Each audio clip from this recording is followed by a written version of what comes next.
बिस्मिल्लाहिर्रहमानिर्रहीम स्टूडेंट अस्सलाम वालेकुम। आज हम एक नया टॉपिक डिस्कस कर रहे हैं इंटरेस्ट। और इंटरेस्ट में दो टाइप्स होती हैं इंटरेस्ट की, सिंपल एंड कंपाउंड इंटरेस्ट। सबसे पहले हम ये देखेंगे कि इंटरेस्ट होता क्या है। कोई भी शख्स जब बैंक जाता है तो वो या तो बैंक में अमाउंट डिपॉजिट करता है या वहां से बोरो करता है। अगर अमाउंट डिपॉजिट करेगा तो बैंक उसकी अमाउंट यूज करने के बदले आफ्टर 1 ईयर एक अमाउंट उसको पे करेगा। वो जो अमाउंट पे करेगा वो इंटरेस्ट कहलाएगी। इसी तरह अगर एक शख्स जो है बोरो करता है अमाउंट बैंक से, तो लोन लेता है, जैसे आप कार के लिए लोन लेते हैं, तो क्योंकि आपने वो अमाउंट इस्तेमाल की है तो बैंक उस आफ्टर 1 ईयर आपसे उस अमाउंट को यूज करने के बदले एक अमाउंट चार्ज करेगा। ये अमाउंट इंटरेस्ट कहलाएगी। और इस इंटरेस्ट में दो हम मेथड देखेंगे कि सिंपल एंड कंपाउंड इंटरेस्ट। तो इंटरेस्ट को हम ये कह सकते हैं कि amount is paid by the bank to use money and amount is charge by the bank. अब हम देखते हैं कि इंटरेस्ट जो है दो टाइप के हैं, simple and compound interest. Simple और कंपाउंड इंटरेस्ट को हम समझने के लिए एक एग्जांपल डिस्कस कर लेते हैं। इस एग्जांपल में देखें कि Ali deposit $1,000 in a bank for 3 years at 10% per annum simple interest. Calculate interest receive after 3 years। हमने ये फाइंड करना है कि आफ्टर 3 ईयर उसका टोटल इंटरेस्ट क्या बना है। यहाँ नोट करें कि अली ने जो अमाउंट डिपॉजिट करवाई है वो कितनी है, $1,000 है। ठीक हो गया। अब हम इसमें इसका 10% आफ्टर 1 ईयर इसकी क्या अमाउंट बनेगी इंटरेस्ट की, वो हम देख लेते हैं। तो 1,000 स्टेटमेंट नोट करें, 1,000 10% पर एनम। इट मीन्स के 1,000 का 10% हम ले लेंगे, और 1,000 का 10% कितना बनता है, 100 बनता है। तो 1 ईयर के बाद उसकी जो अमाउंट इंटरेस्ट की बनेगी वो क्या होगी, $100 होगी। तो यहां हम लिख देते हैं इंटरेस्ट आफ्टर 1 ईयर। इसी तरीके से हम सेकेंड ईयर में देखेंगे क्या इंटरेस्ट बनेगा। तो सेकेंड ईयर में इंटरेस्ट की जो वैल्यू होगी, जिसको हम I1 कहेंगे, I2 कहेंगे, और वो सेकेंड ईयर का जो इंटरेस्ट है वो उसको चार्ज करने के लिए जो प्रिंसिपल अमाउंट है वो वही लेंगे। वो इनिशियल अमाउंट जो हमने डिपॉजिट करवाई थी उसी पर हम 10% ने काउंट करेंगे, तो इसका आंसर भी 100 आ जाएगा। और इसी तरीके से जब हम थर्ड ईयर का इंटरेस्ट लेंगे वो भी हमने किस पर लेना है, इसी प्रिंसिपल अमाउंट पर हमेशा फाइंड आउट करना है।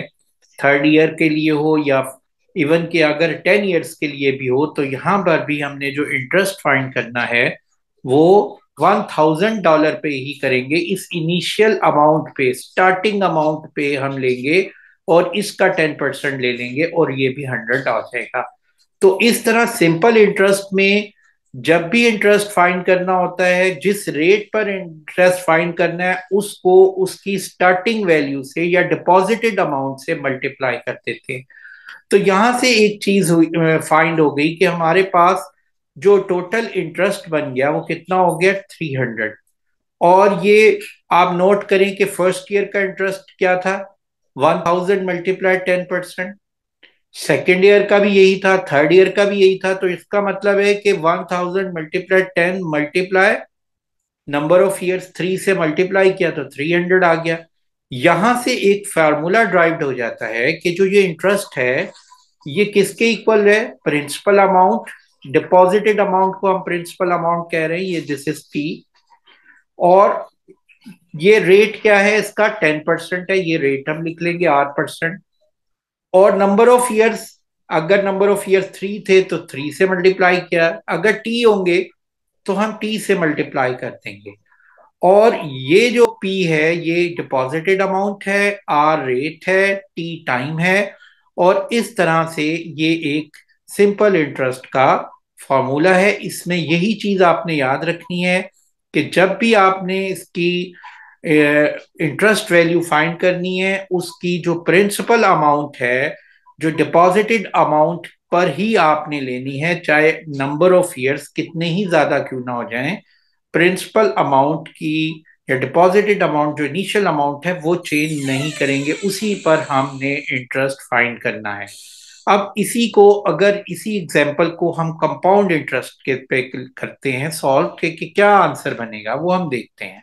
कंपाउंड इंटरेस्ट में देखते हैं कि यही $1000 अली इन्वेस्ट करता है एक बैंक में, और वो बैंक कंपाउंड इंटरेस्ट चार्ज करता है 10%। तो फिर इंटरेस्ट की क्या वैल्यू बनेगी और इंटरेस्ट कैसे फाइंड होगा? देखें, इसने यहाँ पर $1000 जो है डिपॉजिट करवा दिए। फर्स्ट ईयर में 10% इस पे रेट है। तो आफ्टर 1 ईयर बाद इसकी इंटरेस्ट की अमाउंट क्या बनेगी वो हम देखते हैं। तो वो 1000 पर 10% हम लेंगे, तो 1000 पे 10% क्या बनता है? 100 ही बनेगा, और ये 100 अमाउंट इधर इंटरेस्ट की आ जाएगी।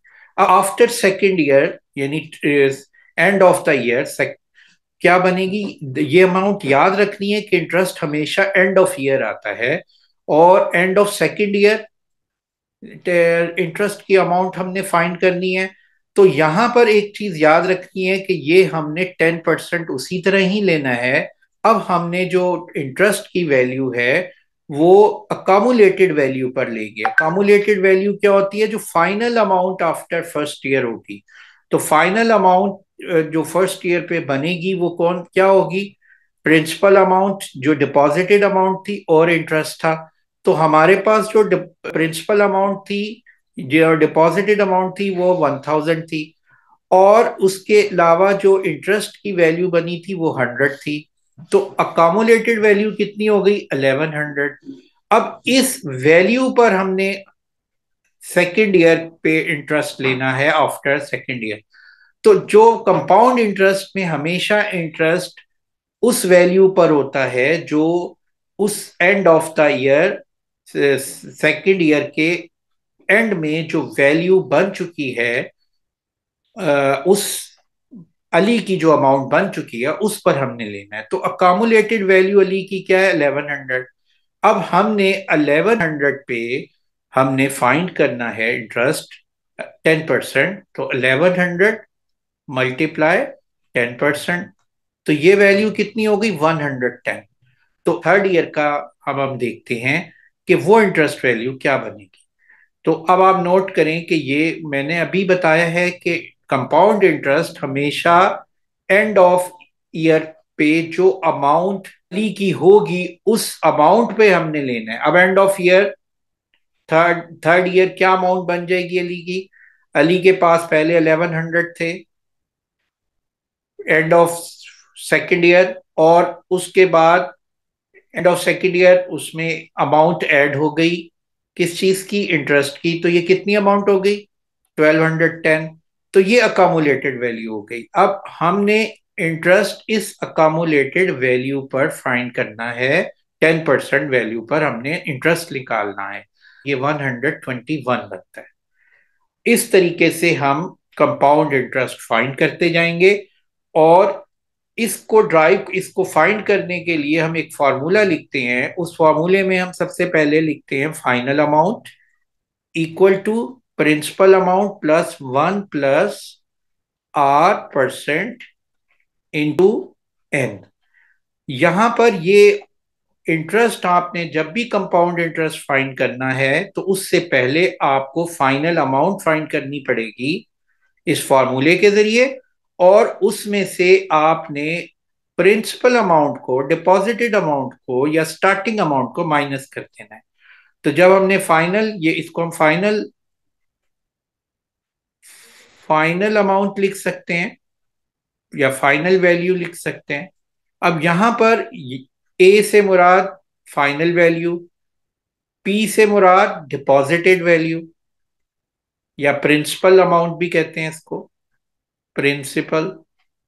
और इसी तरीके से आर आपको पता है रेट है, एन जो है नंबर ऑफ ईयर्स है, और यहां पर R% को R/100 भी हम लिखते हैं, इसको R/100 लिख सकते हैं हम। तो यहां पर अगर आप फॉर्मूले को इस तरह भी लिख P/1 प्लस R/100। अब ये फाइंड करने के बाद हम क्या करेंगे कि उस प्रिंसिपल अमाउंट से माइनस कर देंगे और हमारे पास इंटरेस्ट आ जाएगा। ये है कंपाउंड इंटरेस्ट। इसको मैं CI लिख देता हूँ, इसको दोबारा लिख लेते हैं हम। That's equal to compound interest. Final amount निकालने के बाद आपने कंपाउंड इंटरेस्ट निकालने के लिए फाइनल माइनस प्रिंसिपल अमाउंट से माइनस कर देना है, यानी कि स्टार्टिंग वैल्यू से माइनस कर देना है। अब हम इसके कुछ सिंपल इंटरेस्ट के कुछ क्वेश्चन डिस्कस कर लेते हैं। ये पास पेपर क्वेश्चंस है, और यहाँ पर इसमें क्वेश्चन में क्या है, on 1 May 1998 William invested $900 for 3 years at 6% per annum simple interest. Calculate the interest he received on his investment. अब आप यहाँ देखें कि ये जो इन्वेस्टमेंट अमाउंट है, इसको हम लिख लेते हैं इन्वेस्टमेंट, और ये इन्वेस्टमेंट अमाउंट, बोरोड अमाउंट और डिपॉजिटेड, इस सब को हम पी का नाम दे लेते हैं, और ये पी $900 है। ये मैंने पहले भी बताया था कि आप जो डिपॉजिट कराते हैं या बोरो करते हैं या आप इन्वेस्टमेंट करते हैं, हम उसको पी रख लेते हैं। और यहाँ पर नेक्स्ट क्या है, 6% per annum simple interest. Interest यहाँ दिया हुआ है रेट, इंटरेस्ट रेट, उसको हम आर से रिप्रेजेंट करते हैं। तो रेट ऑफ इन्वेस्टमेंट इसने दिया हुआ है are equal to 6% per annum. ये जहन में रखिएगा, नॉर्मली हमारी जो रेट होता है वो एनम में ही होता है, मंथ पर मंथ भी हो सकता है। तो लेकिन फिलहाल जो भी हमारे ओ लेवल में नॉर्मल क्वेश्चन आते हैं, उसमें ज्यादातर जो रेट होता है वो 6 पर एनम होता है। अब वो कहता है कि 4 ईयर्स, तो टाइम कितना दिया हुआ है, 4 ईयर्स। अब हम इसमें देखेंगे कि क्या इंटरेस्ट की वैल्यू बनती है। तो मैं इंटरेस्ट निकाल लेता हूँ इसका। आप उसी तरीके से PRT और 100 फॉर्मूला यूज करेंगे और आंसर निकल आएगा। आप इसको जनरल वे में भी कर सकते हैं कि 900 का 6% ले लें और उसको 4 से मल्टीप्लाई कर दें।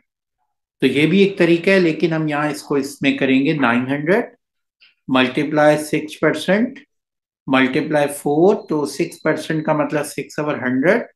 तो ये हमारे पास जो वैल्यू आ जाएगी वो आ जाएगी 6 मल्टीप्लाई 9 मल्टीप्लाई 4। तो हम इसको मल्टीप्लाई कर लेते हैं, ये अमाउंट हमारे पास बन जाएगी $216। ये इंटरेस्ट है। अगर आपको 4 ईयर के बाद जो टोटल अमाउंट इसकी विलियम की बनेगी, अगर हम वो फाइंड करना चाहते हैं, अमाउंट, फाइनल अमाउंट, तो वो क्या बनेगी, वो हम प्रिंसिपल अमाउंट में, इन्वेस्टमेंट अमाउंट में इंटरेस्ट को ऐड करके हम लिख सकते हैं। तो 900 प्लस 216, तो ये हमारे पास वैल्यू आ जाएगी $1116 पर एन after 4 year total final amount William की बन जाएगी। इसी तरीके से हम एक और क्वेश्चन डिस्कस कर लेते हैं।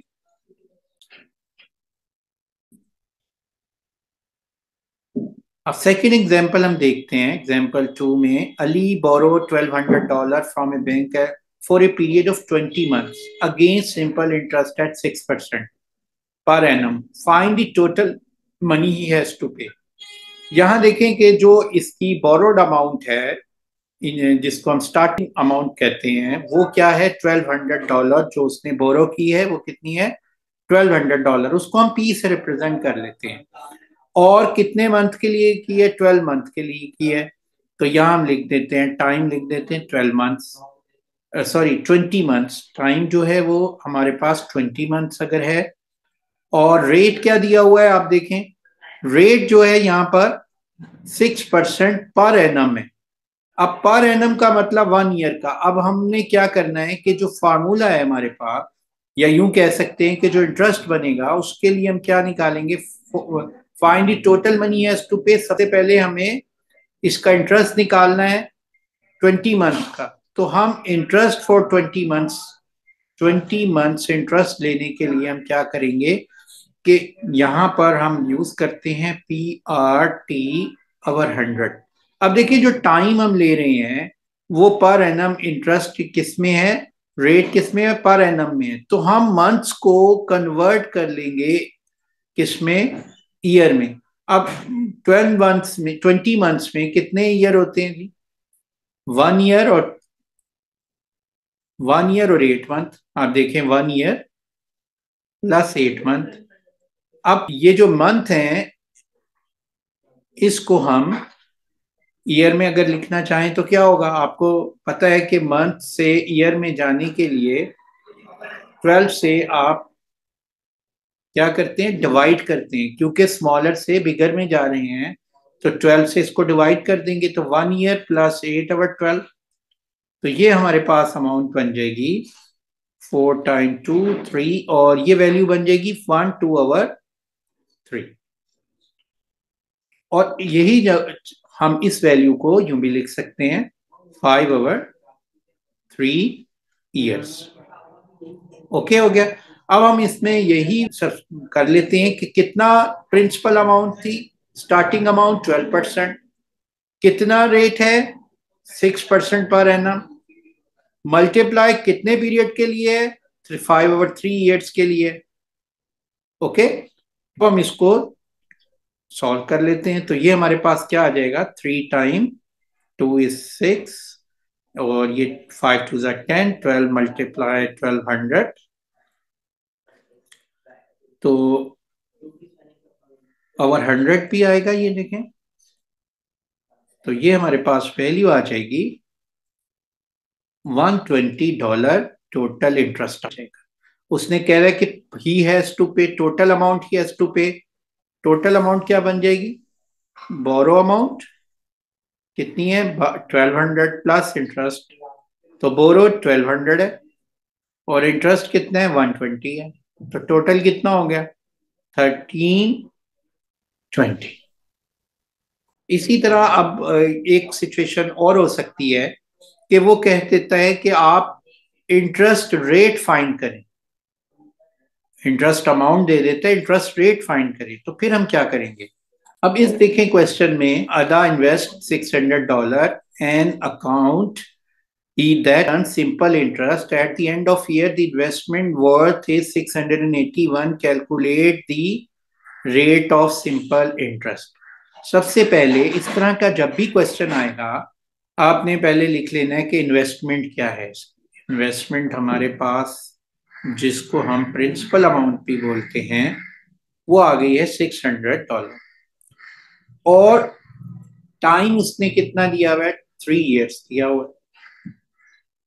नेक्स्ट क्या है कि इन्वेस्टमेंट अमाउंट यानी कि आफ्टर 3 ईयर वो 680 हो गई है। तो फाइनल अमाउंट या अकामुलेटेड वैल्यू भी कह सकते हैं। ये स्टार्टिंग थी, स्टार्टिंग अमाउंट थी इन्वेस्टमेंट, और ये फाइनल अमाउंट कितनी बनी हुई है? 681। इसको हम ए से रिप्रेजेंट करते हैं।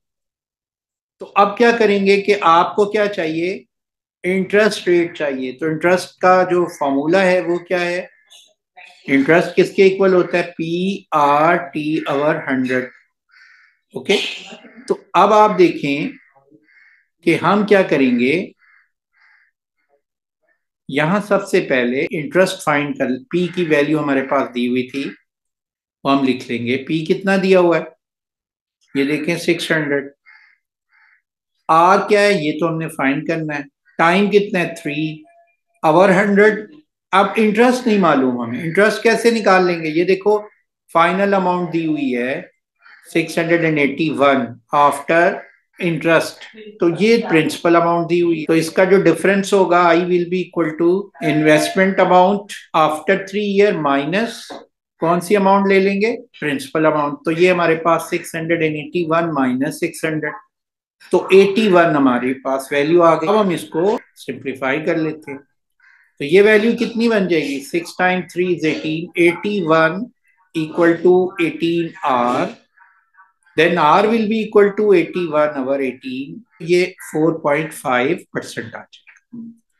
तो अब आप देखें कि हमने तीनों टाइप के क्वेश्चन डिस्कस कर लिए हैं। जो हम कंपाउंड इंटरेस्ट की कुछ दो एग्जांपल डिस्कस करते हैं, और इस तरह ये टॉपिक आप बड़े आसानी से अपने ओ लेवल्स के पास्ट पेपर्स क्वेश्चंस को कर सकते हैं।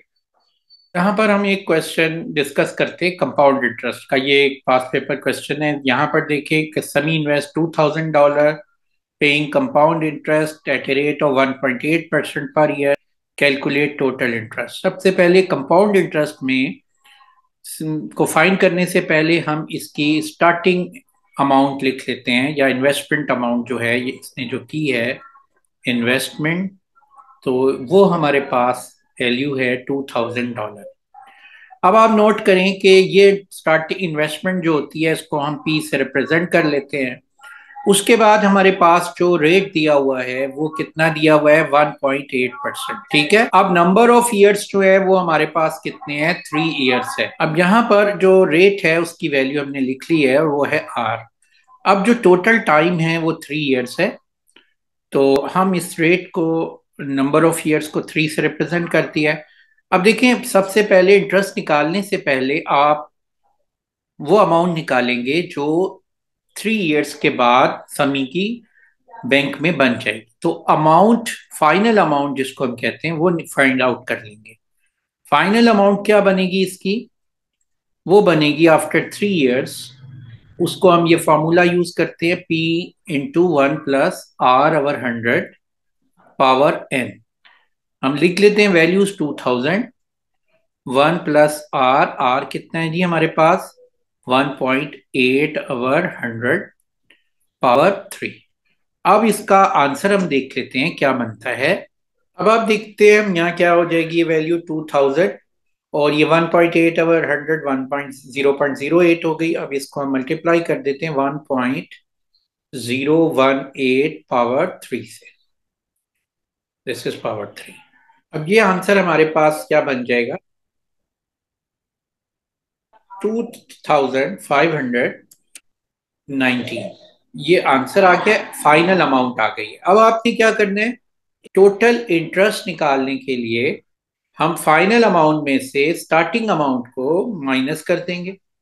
ए में से, इसको हम ए से रिप्रेजेंट कर रहे हैं। ए क्या है हमारे पास, टोटल वैल्यू कितनी है 2519, और इन्वेस्टमेंट कितनी थी 2000। तो 519 जो है ये कंपाउंड इंटरेस्ट का आंसर आ जाएगा। इस तरीके से हम सिंपल और कंपाउंड इंटरेस्ट के क्वेश्चन कर सकते हैं। अगर आपको कंप्लीट मेरे क्वेश्चंस देखने हैं, सिंपली सॉल्यूशंस, तो सेपरेटली मैंने अलहदा से पास पेपर टॉपिकल की वीडियोस बनाई हैं, वहां से आप इसको देख सकते हैं।